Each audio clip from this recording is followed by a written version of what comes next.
সবাইকে অশেষ ধন্যবাদ ছোট বন্ধুরা, তোমরা যারা আমার এই ক্লাসটি দেখছো। তো আজকে আমরা 4.2 কোষে দেখি 4.2 অঙ্কগুলো করে নেব।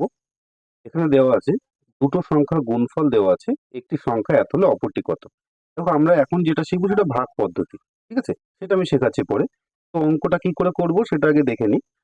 তো দুটো সংখ্যার গুণফল ধরো এত, তোমাকে আমি যদি বলি দুটো সংখ্যার গুণফল 10, ঠিক আছে?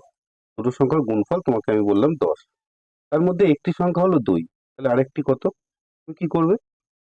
2 দিয়ে 10কে ভাগ করবে, তাই না?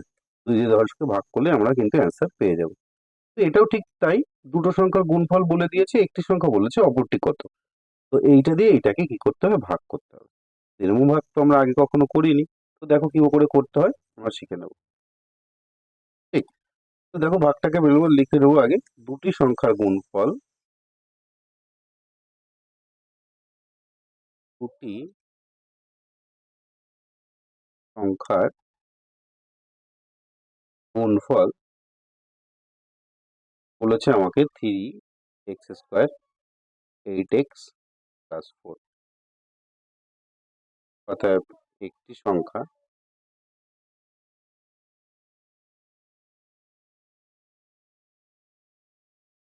বলে দিয়েছে তার মধ্যে 3x + 2, তাই না?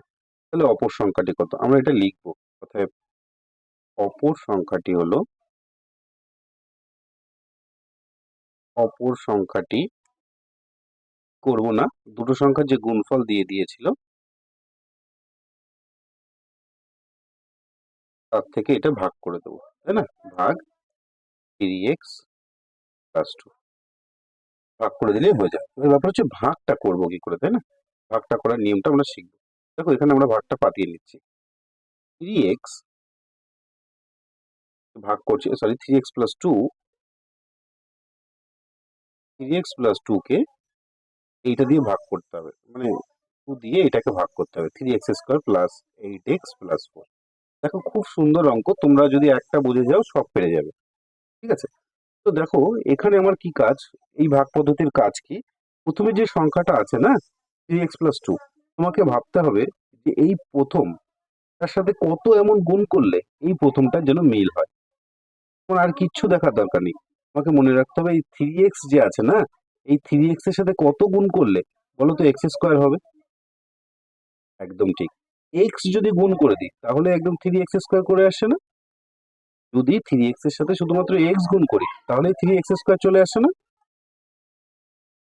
তাহলে আমরা কি করব, এখানে জাস্ট x পাতিয়ে দেবো, এইটা গুণ করছি সেইটা। এবার যদি কারো সমস্যা হয় তো আমরা এক্সটাকে গুণ আকারে পাতিয়ে তাই করে দেবো, এক্স দিয়ে গুণ করে এই যে 3x + 2 এরকম করে তুমি গুণ করে নেবে, কত হয়। দেখো এক্স দিয়ে 3x কে গুণ করতাম কত হতো বলো? 3x²। আবার এক্স দিয়ে 2 কেও গুণ করতে হবে, বলো কত হচ্ছে? 2x।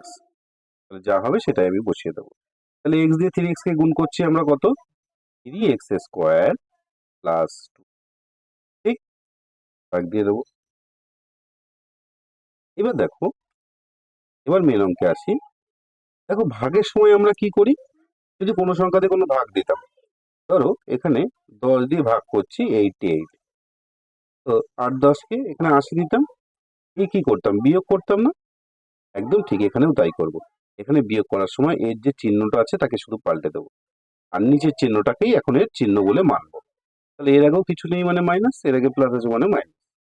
এবার দেখো 3x² কেটে দিলাম, ঠিক? এবার দেখো এখানে 8x থেকে 2x বাদ দিচ্ছ, কত হবে বলো? 6x + 4, তাই না? এইবার দেখো বিয়োগ করা শেষ, আবার কি করতে হয়? এখানে ভাগ দিতে হয়। এই 3x এর সাথে কি এমন গুণ করলে প্রথমটা মিলে যাবে? এই 3x এর সাথে কি গুণ করলে 6x আসবে বলো তো?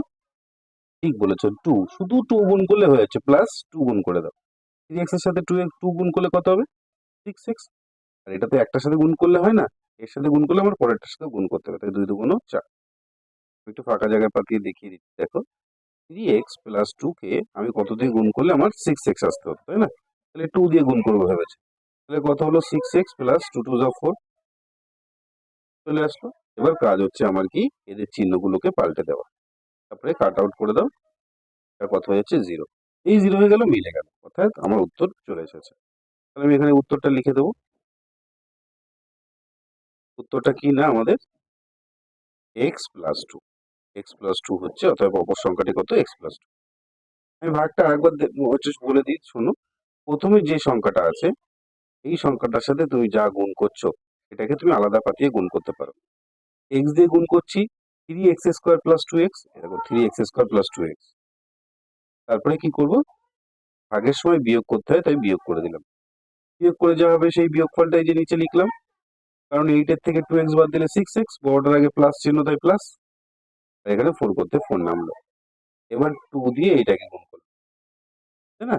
2 দিয়ে এটাকে গুণ করলে কি আসলো, -6x + 4। তো এবার ভাগের সময় যেহেতু চিহ্ন পরিবর্তন করতে হয় তাই আমরা মাইনাস দিয়েছি, আর অটোমেটিকলি 0 চলে এসেছে। চলো বন্ধুরা, আমরা অঙ্কটা করে ফেলি। দেখো আস্তে আস্তে তোমরা দেখতে থাকো, আশা করি তোমরা বুঝে যাবে।